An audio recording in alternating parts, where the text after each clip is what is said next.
अस्सलामुअलैकुम dear students, मैं हूं आपका टीचर मियां अब्दुल्ला और मैं लाया हूं आज आपके लिए एक्सेल का एक छोटा सा मगर बहुत ही खास फंक्शन, काउंट फंक्शन।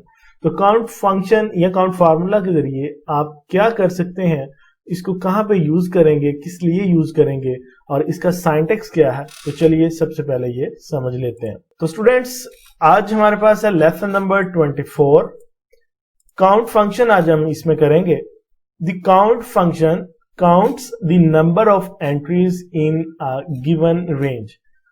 स्टूडेंट्स, आसान अल्फाज में काउंट फंक्शन क्या करता है, आप एक्सेल के अंदर एक जो भी रेंज अपने फॉर्मूले को फंक्शंस को देते हो, उस रेंज के अंदर जितनी भी नंबर ऑफ एंट्रीज होती हैं, फॉर एग्जांपल आपने 10 सेल्स जो हैं वो एक रेंज में सिलेक्ट किए, उनके अंदर जितनी भी एंट्रीज होंगी सिर्फ उनको काउंट करके बताएगा ये फंक्शन। अगर कोई एम्प्टी सेल है तो वो काउंट नहीं होंगे।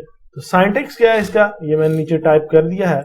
काउंट ब्रैकेट स्टार्ट और उसके अंदर आपने रेंज देनी है सेल्स की और ब्रैकेट क्लोज करके एंटर प्रेस करना है। बहुत ही सिंपल सा और बहुत ही छोटा सा फॉर्मूला है मगर बहुत खास। तो चलें एक्सेल पर चलते हैं, इसको अप्लाई करके देखते हैं।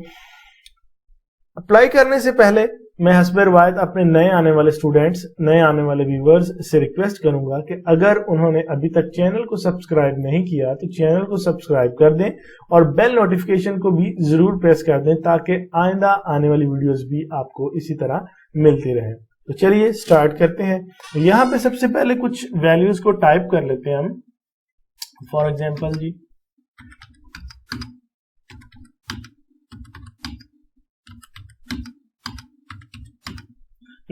ये हमारे पास कुछ वैल्यूज हैं। अब इनको हम काउंट करना चाहते हैं। कितनी वैल्यूज हैं ये काउंट करना है, तो उसके लिए काउंट फंक्शन यूज होगा। Equal COUNT count bracket start, then आप वैल्यूज जो हैं उनकी रेंज देंगे। यहां से आप सिलेक्ट करें, ड्रैग करते हुए नीचे आए और ये आप देख सकते हैं आपकी रेंज यहाँ पे शो हो गई है। ब्रैकेट क्लोज करें, देन आपने सिंपली एंटर कर देना है और आप देख सकते हैं कि जो आपने रेंज सेलेक्ट की थी उसमें 7 नंबर ऑफ एंट्रीज हैं। जहां पे आपने एंट्री की जिस सेल में, सिर्फ उस सेल को काउंट करता है ये फंक्शन। तो ये आप काउंट कर सकते हैं जी, 1 2 3 4 5 6 एंड 7 और ये हमारा आंसर 7। इस तरह से आप काउंट फॉर्मूला यूज कर सकते हैं। तो उम्मीद है स्टूडेंट्स आपको ये छोटी सी वीडियो और उसमें ये छोटा सा फॉर्मूला समझ आ गया होगा। इससे रिलेटेड अगर आपका कोई क्वेश्चन हो तो आप नीचे कमेंट सेक्शन में पूछ सकते हैं। वीडियो पसंद आई हो तो वीडियो को लाइक और शेयर करना मत भूलिएगा। चैनल को सब्सक्राइब कर दें और बेल नोटिफिकेशन को प्रेस कर दें। मिलते हैं इंशाल्लाह अगली वीडियो में एक नए फॉर्मूला के साथ। तब तक अपना बहुत सा ख्याल रखिएगा। अल्लाह हाफिज।